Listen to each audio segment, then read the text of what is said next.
दोस्तों नमस्कार, आदाब, सत श्री अकाल। दोस्तों मेरा नाम है धर्मवीर जारवाल। दोस्तों अगर रोड पे आपको ऑडी, मर्सिडीज, जैगवार या कोई भी लग्जरी गाड़ी दिखे और अगर ये पता चले कि ये गाड़ी कोई भारतीय जनता पार्टी का नेता या उसका कोई बेटा या उसके परिवार का कोई व्यक्ति चला रहा है तो गलती से भी रोड पे ना निकलें, क्योंकि अगर रोड पे निकल गए तो उसके बाद आपकी कोई जिम्मेदारी नहीं है, आपके साथ कुछ भी हो सकता है। दोस्तों ऐसी ही घटना घटित हुई महाराष्ट्र से। आप सभी जानते हैं कि बीजेपी के तमाम नेताओं पे आज के समय में राजनीति की जो नशा है, राजनीति का जो नशा है, सत्ता का जो नशा है उनके सर पे चढ़ा हुआ है और इसी के चलते ये लोग किसी के ऊपर भी गाड़ी चलाने से परहेज नहीं कर रहे हैं। ये आते जाते खूब लोगों के ऊपर गाड़ी चला रहे हैं और पता नहीं क्या कुछ कर रहे हैं, आप सभी जानते हैं। दोस्तों ऐसी ये घटना घटित हुई है महाराष्ट्र में, जहाँ पे महाराष्ट्र के अंदर एक ऑडी कार ने कल रात को कई लोगों को टक्कर मारे। टक्कर मारने के बाद जब लोगों ने उनको रोकना चाहा तो वो गाड़ी छोड़कर भाग गए। केस रजिस्टर्ड हुआ, पुलिस आई। पुलिस ने जब जांच करी तो पता चला कि ये जो गाड़ी है ये गाड़ी है संकेत बावनकुले की। अब संकेत बावनकुले कौन है, ये भी बड़ी हैरानी की बात है।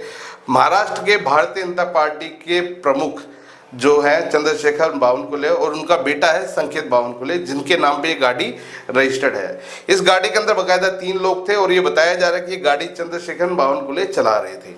दुर्घटना के बाद ऐसा लोगों ने कहा भी है कि ये लोग शराब के नशे में थे, शराब भी हुई थी और उसके बाद इन लोगों ने कई लोगों को टक्कर मारी। दोस्तों टक्कर मार के ये लोग वहां से निकल गए।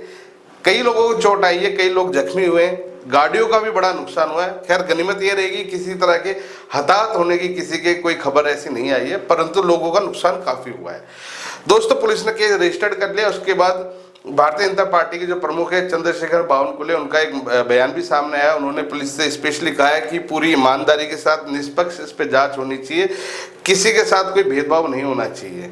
अब भेदभाव होता है कि नहीं होता वो तो इसी बात से पता चल रहा है कि शिवसेना की एक नेत्री सुषमा अंधेरी, जिन्होंने इस बात का दावा किया सुषमा जी ने कि जिस समय ये दुर्घटना हुई थी उस समय जो चंद्रशेखर जी का बेटा है संकेत, वो गाड़ी चला रहा था और वो गाड़ी से उतर के भागे और लोगों का कहना भी है कि 3 लोग थे जो भागे थे।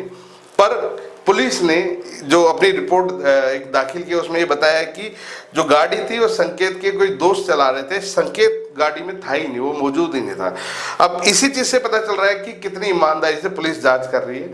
खैर इस जांच में क्या आगे निकल के आता है वो तो आने वाले समय बताएगा। पुलिस कितनी निष्पक्ष होकर जांच करती है ये भी समय बताएगा। फिलहाल जितने भी विपक्ष के नेता है महाराष्ट्र के, वो ये कह रहे हैं कि भैया जितने भी बार्स थे उनकी सीसीटीवी फुटेज निकाली जाए, रोड पे जो कैमरे लगे हुए उनकी सीसीटीवी फुटेज निकाली जाए, ताकि ये पता चल सके गाड़ी कौन चला रहा था। ज्या मुलाच्या नावाने ती गाडी आहे आणि पोलिसांनी पूर्ण चौकशी केली पाहिजे, कोणालाही वेगळा न्याय लावू नये आणि पोलीस इन्क्वायरीमध्ये जे जे दोषी असतील त्यावर ती कारवाई केली पाहिजे। मी कुठल्याही पोलीस यंत्रणेची आता बोललो नाही, त्यांना जे आढळेल सीसीटीव्हीमध्ये किंवा जे काही त्याच्यामध्ये गुन्हा दाखल होईल तो सर्वांसाठी न्यायासारखा असला पाहिजे, कोणी राजकारणाचा असो कोणी असो। पण मला जे वाटतं पोलिसांनी पूर्ण इन्क्वायरी केली पाहिजे, सीसीटीव्ही सर्व्हेलन्स तपासले पाहिजे आणि योग्य कारवाई केली पाहिजे। सुदैवाने या अपघातामध्ये परमेश्वराच्या कृपेने कुणालाही त्या ठिकाणी जीवितहानी किंवा काही झाली नाही, मी परमेश्वराचे आभार मानतो। पण ऍक्सिडेंट मात्र इसकी चौकसी जानी आने वाला समय बताएगा कि जांच कहां तक पहुंचती है और क्या होता है इसके अंदर। पर फिलहाल लोगों का कहना यह है कि पुलिस निष्पक्ष होकर जांच नहीं कर रही है। दोस्तों इस खबर के बारे में आपकी अपनी क्या राय हमें कमेंट्स करके जरूर बताएं। वीडियो सही लगे तो इसको शेयर करना बिल्कुल ना भूलें। धन्यवाद।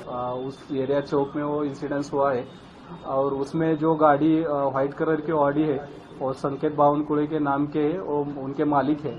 और जो 3 लोग थे उसमें एक अर्जुन, संकेत और रोनित, उसमें से हमने तीनों को इंक्वायरी के लिए पूछताछ की है और उसमें जो ड्राइवर है अर्जुन, उसको भी हमने अरेस्ट किए थे। बाद में ऑफेंस बेलेबल होने के कारण उनको बेल दे दिए।